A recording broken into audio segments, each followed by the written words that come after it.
ان الذین کفروا، بے شک وہ لوگ جنہوں نے کفر اختیار کیا، سواء علیہم، ان کے لیے تو برابر ہے، انذرتہم، کہ آپ صلی اللہ علیہ وآلہ وسلم ان کو آخرت کا ڈر سنائیں، ام لم تنذرہم لا یؤمنون، یا آپ صلی اللہ علیہ وآلہ وسلم انہیں آخرت کا ڈر نہ سنائیں، ان کے لیے برابر ہے، لا یؤمنون، وہ ایمان نہیں لے کر آئیں گے۔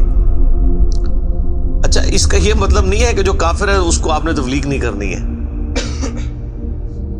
تو یہ کتاب ہدایت پوری انسانیت کے لیے، ہدی للناس وبینات من الہدی والفرقان، اس میں امپلائڈ ہے ان الذین کفروا، بے شک وہ لوگ جنہوں نے کفر اختیار کیا ہے، جان بوجھ کے آنکھیں بند کی ہوئی ہیں، جس کو ڈاکٹر اسرار صاحب رحمہ اللہ تعالیٰ بڑی پیاری بات کرتے تھے کہ جو شخص سویا ہوا ہے اس کو تو آپ جگا سکتے ہیں، اور جو آنکھیں بند کر کے لیٹا ہوا ہے اس کو کوئی نہیں اٹھا سکتا، کیونکہ وہ پہلے ہی جاگ رہا ہے، جاگنا چاہتا نہیں ہے۔ تو ایسا شخص جس کے اوپر حق اور باطل واضح ہو چکا ہو، اس کے باوجود وہ جان بوجھ کے کفر کی روش اختیار کرے، اس کے لیے قرآن میں کوئی ہدایت نہیں ہے۔ یہ بڑا خطرناک بات ہے۔ تو اس سے مراد وہ کافر ہے کہ جو حق جاننے کے باوجود جان بوجھ کے اپنی قبیلے کی حمایت کے اندر، اپنی نسلی تعصب کے اندر، یا جیلسی فیکٹر کی وجہ سے، جس طرح یہودی تھے، نبی صلی اللہ علیہ وآلہ وسلم کو ماننے سے انکار کر دیا، وہ سب کے سب اس کیٹیگری میں فال کرتے ہیں۔ ان کے لیے اب آپ ان کو تبلیغ کریں نہ کریں، ان کے لیے برابر ہے، وہ ایمان نہیں لے کر آئیں گے۔ ختم اللہ علی قلوبہم، اللہ نے ان کے دلوں پر مہر لگا دی ہے، سیل کر دیا، یعنی سیل ہو گئی، اب کوئی چیز اس کے اندر داخل نہیں ہو سکتی۔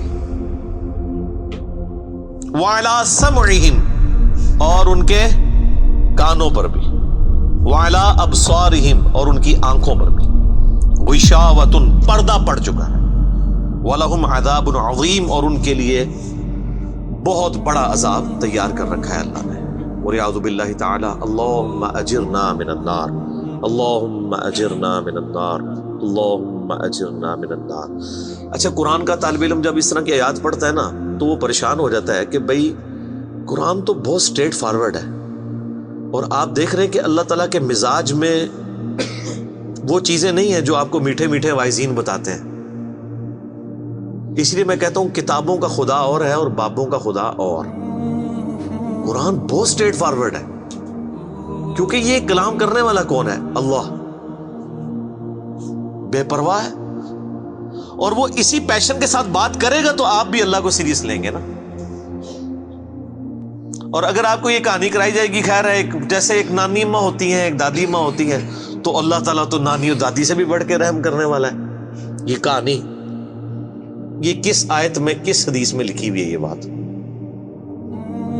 اور میں اس کو پھر اینٹی وینم الزامی جواب کے طور پہ، پھکی کے طور پہ کہتا ہوں کہ اگر یہ نانی دادی اور ماں کے ساتھ آپ اللہ کو تشبیہ دے رہے ہیں اس کی محبت کو، تو کیا یہ نانی دادی اور ماں والی محبت اللہ تعالیٰ کی ابو جہل اور فرعون کے ساتھ بھی ہے؟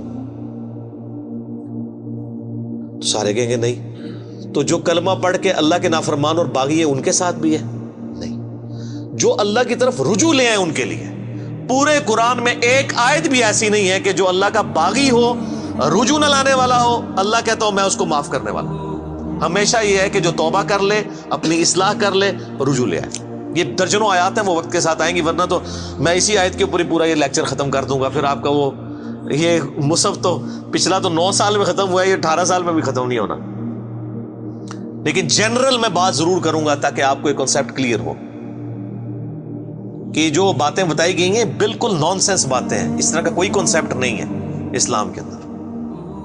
ایک میرا یوٹیوب پہ کلپ بھی ہے، اللہ کی رحمت سے دھوکا، وہ آپ کلپ دیکھیں، میں نے اس میں کراس ریفرنس کے طور پہ کئی آیات پیش کی ہیں کہ یہ آپ کو بالکل کہانی کرائی گئی ہے۔ اللہ تعالیٰ اپنے معاملات میں بہت سخت ہے۔ اچھا، اس کی وجہ سے بعض لوگوں کے دماغ میں یہ بھی آ جاتا ہے کہ یار اللہ تعالیٰ دیکھو مور لگا دیتا ہے، نعوذ باللہ اللہ تعالیٰ کی اپروچ بڑی کوئی فنیٹک والی ہے، نعوذ باللہ۔ ایسا نہیں ہے، یہ ان لوگوں کے لیے جو جان بوجھ کے حق سے اناد کرتے ہیں، تو پھر اللہ تعالیٰ کے غضب کا کوڑا ان پہ پڑتا ہے کہ یار ان کو بات سمجھ بھی آ گئی تھی، اس کے باوجود انہوں نے یہ کیا ہے، اب میں ان کو نہیں چھوڑوں گا۔ اب ان کے اندر ہدایت داخل بھی نہیں ہو سکے گی. یہ بہت، یعنی اس کو کہتے ہیں پوائنٹ آف نو ریٹرن. اب اس پہ اللہ تعالیٰ کو کوئی پوچھ نہیں سکتا، اس کو اللہ نے بین کیا ہے. لا يسأل عما يفعل وهم يسألون. اللہ کو کوئی نہیں پوچھ سکتا اس نے کوئی کام کیوں کیا. اللہ ہر ایک کو پوچھ سکتا ہے. یہ اللہ کو گلہ نہیں کیا جا سکتا. رب ہے، مالک ہے، اس نے اپنے لیے رول طے کیا کہ بھئی جب پوائنٹ آف نو ریٹرن پہ کوئی بندہ پہنچے گا، سچائی قبول کرنے کے باوجود وہ حق سے اناد کرے گا، اس کو نظر آ جائے گی سچائی ہے، پھر بھی وہ اناد کر دے گا، پھر میں موت لگا دوں گا. آؤ پھر وقت کا پیغمبر بھی اس کو ہدایت نہیں دے سکتا. انک لا تہدی من احببت ولکن اللہ یہدی من یشاء. اے نبی، جس سے تم محبت کرتے ہو تم بھی اسے ہدایت نہیں دے سکتے. اللہ جسے چاہتا ہے ہدایت دیتا ہے. ہدایت کس کو دیتا ہے؟ والذین جاہدوا فینا لنہدینہم سبلنا. جو لوگ ہماری راہ میں کوشش کریں گے ان کے لیے ہم اپنی راہیں کھولیں گے.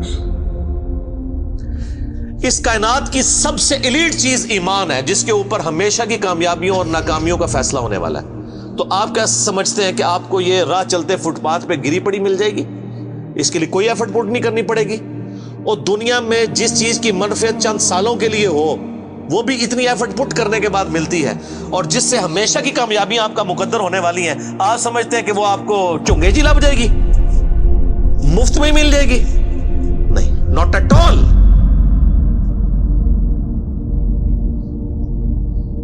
میری وائف نے جب پہلی دفعہ قرآن پڑھا نا شادی کے بعد، میں نے اس کو ایک قرآن کلاس ہوتی تھی رمضان شریف میں، تو میں نے کہا میں بچے وغیرہ میں دیکھوں گا، تم نہ صرف ایک دفعہ قرآن پڑھ لو تاکہ تمہیں پتہ چلے قرآن میں لکھا کیا ہوا ہے.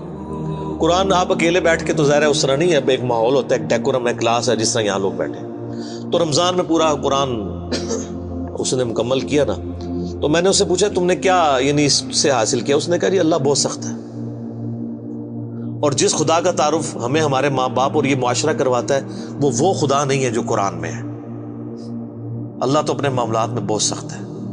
یہ کتاب انذار ہے، تبشیر اور بشارت ان کے لیے جو بات مانتے ہیں. جو نہیں مانتے ہیں ان کے لیے عذاب کا کوڑا ہے یہ کتاب.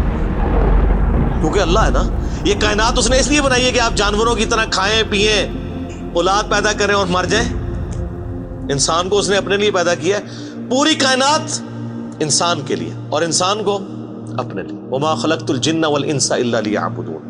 اچھا یہ جو بات ہے نا، ختم اللہ علی قلوبہم وعلی سمعہم وعلی ابصارہم، مہر لگا دی ان کے دلوں پر، کانوں پر، آنکھوں پر، پردہ ڈال دیا، اب عذاب ہی ان کو آئے گا.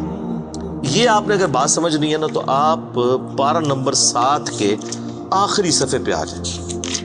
سورۃ الانعام میں آیت نمبر ہے 110، 7ویں پارے کی آخری آیت. آپ کے یہ بلو والے قرآن میں 142 نمبر پیج کی آخری آیت 110 نمبر.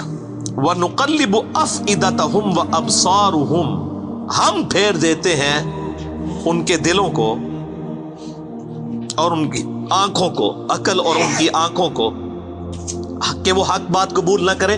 حق سے اللہ فرماتا ہے کہ میں ان کو حق سے اندھا کر دیتا ہوں. کما لم یؤمنوا به اول مرہ، جس طرح کہ انہوں نے بھی تو پہلی دفعہ جب ان کے اوپر حق کھلا تھا انہوں نے ایمان لانے سے روح گردانی کی تھی نا، اب یہ چاہیں گے بھی نہ تو میں ان کو اسلام کی طرف نہیں آنے دوں. وَنَذَرُهُمْ فِي طُغْيَانِهِمْ يَعْمَهُونَ، اور میں ان کو چھوڑ دوں گا اپنی سرکشی میں بھٹکتے پھرے. وَلَوْ أَنَّنَا نَزَّلْنَا إِلَيْهِمُ الْمَلَائِكَةَ، اور اب اگر فرشتے بھی ان کے سامنے نازل ہوں، وَكَلَّمَهُمُ الْمَوْتَى، اور مردے قبروں سے نکل کے ان کے ساتھ بات کرنا شروع کر دیں. وَحَشَرْنَا عَلَيْهِمْ كُلَّ شَيْءٍ قُبُلًا، اور ہر چیز جن کا ان سے وعدہ کیا تھا ان کی آنکھوں کے سامنے آ جائے، قیامت بھی، عذاب بھی، سب کچھ بھی. مَا كَانُوا لِيُؤْمِنُوا، پھر بھی ایمان نہیں لے کے. یہ ہے سر کتابوں کا خدا. یہ نانی اماں، دادی اماں اور ماما نہیں ہے، یہ اللہ ہے. کتنی سختی ہے کہ فرشتے بھی. اب مجھے بتائیں کسی سے مردہ نکل کے قبر سے کہے کہ میری تو پھینٹی لگ گئی ہے، آپ کو تو پوری زندگی نیند نہیں آنی ہے، لیکن اللہ فرما رہا ہے پھر بھی ایمان نہیں لے کے آئیں گے. کر لو جو کر. یہ اللہ کہہ رہا ہے. آمین.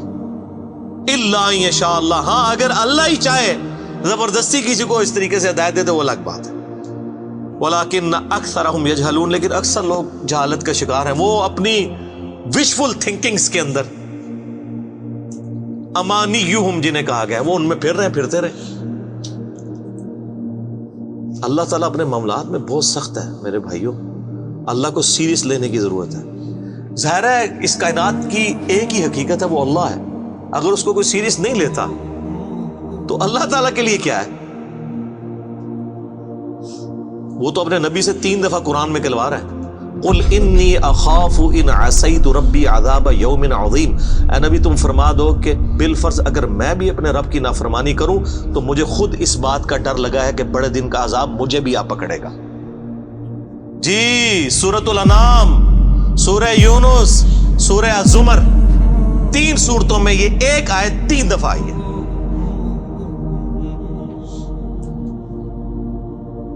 آپ مجھے بتائیں جو آپ کو کہتے ہیں جناب ہم بخشوا لیں گے، ہم اپنے مریدوں کو لے جائیں گے، اور تو انہوں کھنگن نہیں دینا کسی نے ہوتے،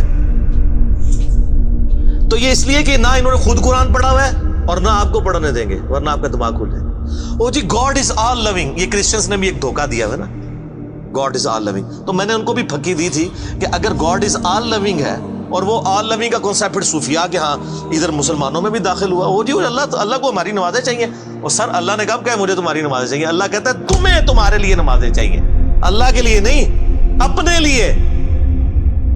گاڈ از آل لونگ، او آل لونگ اس کے لیے ہے جو اس کا بندہ بن جائے گا، باقی کے لیے نہیں۔ تو پھر میں نے ان کو دنیاوی طور پہ ایک الزامی جواب، اینٹی وینم پھکی دی ہے کہ بتاؤ تمہارے دشمن کی بھی بیوی ہو اگر کوئی اور اس کے چھوٹے چھوٹے 4 بچے ہوں، کیا تم اپنے دشمن کے لیے خواہش رکھو گے کہ اس کی بیوی چھوٹے چھوٹے 4 بچے چھوڑ کے مر جائے اور اس کے بچے سوتیلی ماں کے ہاتھوں پٹتے رہے، ان کے مینٹل ماڈلز تک بدل جائیں؟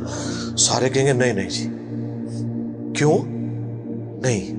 دل پسیجتا ہے۔ اچھا آپ کا دل پسیجتا ہے اور آپ نے ہمیں یہ کہانی کرائی ہے کہ اللہ تعالیٰ ماں سے اتنے گنا اور دادی سے اتنے گنا اور نانی سے اتنے گنا محبت کرتا ہے، تو وہ اللہ روزانہ ہزاروں ایسی عورتوں کو موت کیوں دیتا ہے جن کے 4 چھوٹے چھوٹے بچے ہوتے ہیں؟